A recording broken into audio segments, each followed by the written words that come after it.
एखाद्याचा तळतळाट कसा लागतो हे आज आपण ह्या व्हिडिओमध्ये बघणार आहोत।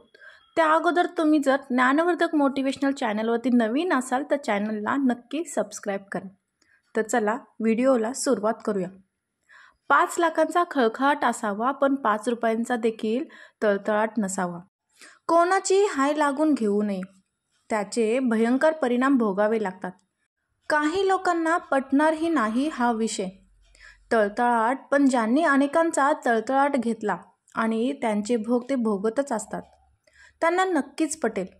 अनेक कारणाने त्रास दिलेला असतो, जसे की शारीरिक, मानसिक, आर्थिक, अपमानास्पद वागणूक, कोणाचे मन दुखावले असू शकते, कोणावर अन्याय केलेला असू शकतो, कोणाची काही कारण नसताना सामाजिक बदनामी केलेली असते, छळ केलेला असतो, कोणाची हक्काची प्रॉपर्टी फसवून हडप केलेली असते आणि ते करायला बळ दिलेलं असेल, शारीरिक दुखापत केलेले असेल, विश्वासातील व्यक्तीने घेतलेला गैरफायदा, ज्याने उपकार केले असतील पण आपल्या स्वार्थासाठी, त्याच्याच पाठीत खंजीर खुपसला असेल, त्रासाचे कुठलेही कारण असो, वरील गोष्टींचा समोरच्या व्यक्तीला प्रचंड त्रास होत असतो, तो खूप दुःखी होत असतो, त्याचे मनोबल कमकुवत होत असते, पर्यायाने ती व्यक्ती प्रचंड डिप्रेशनमध्येही देखील जाऊ शकते।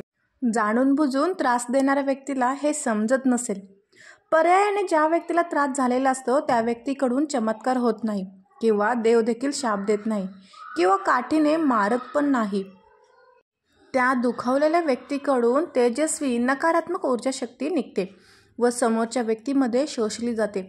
मग समोरच्या व्यक्तीला हाय लागते, त्याला तळतळाट असं म्हणतात।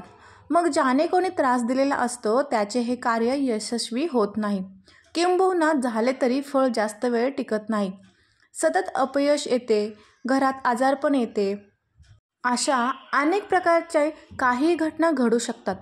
आपण कितीही खरे आहोत, किती खोटारडे आहोत हे फक्त आपल्याला माहीत असतं।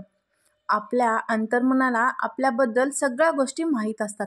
समोरच्याचे मन दुखावले जाणे म्हणजे पाप लागणे, त्याची परतफेड शक्यतो या जन्मात करावी म्हणजेच पाप लागते। तुम्ही आस्तिक किंवा नास्तिक, चांगल्या वाईट गोष्टींचा हिशोब व्याजासह परत करावा लागतो। मी एका पुस्तकात वाचले होते, राजा धृतराष्ट्राचे 100 पुत्र युद्धात मारले गेले तेव्हा त्यांनी श्रीकृष्णाला विचारले, असं का व्हावे? संबंध जीवनात मी असे कोणतेही महापाप केलं नाही ज्याचा परिणाम या स्वरूपात सर्वच्या सर्व पुत्रांचा मृत्यू आपल्या डोळ्यासमोर पाहून त्याचे दुःख सोसावे लागते। हे असले दुःख माझ्या नशिबी यावे। तेव्हा भगवान श्रीकृष्णाने धृतराष्ट्र राजाला आपले पूर्वजन्म पाहण्याची दृष्टी दिली। धृतराष्ट्राने राजाने दिव्यदृष्टीद्वारे पाहिले की साधारण 50 जन्मापूर्वी तो एक पारधी होता आणि पक्षी पकडण्यासाठी त्याने एका वृक्षाला आग लावली होती।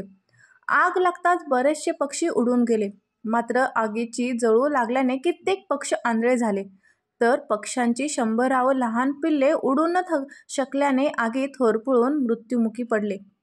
धृतराष्ट्र राजाची त्यावेळेस तिथे क्रिया, त्याच्या कर्माचे फळ। कित्येक जन्मानंतर धृतराष्ट्र राजाचे 100 पुत्र युद्धात मारले गेले तेव्हाच ते पूर्ण झाले। कर्म हे फळ देऊनच शांत होते। प्रत्येक चांगल्या वाईट गोष्टीचा हिशोब हा होतोच, हा प्रत्येकाच्या कर्माचा सिद्धांत आहे।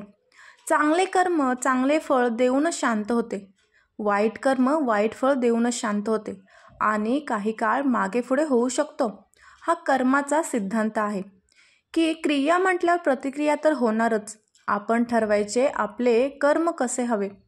जैसे ज्याचे कर्म तसे फळ देतो रे ईश्वर, क्षणिक सुखासाठी आपण कुणीही होतो नीतिभ्रष्ट। मित्रांनो, हा जर व्हिडिओ तुम्हाला आवडला असेल तर चॅनलला नक्की सबस्क्राइब करा आणि व्हिडिओला लाईकही करा आणि कमेंटमध्येही सांगा।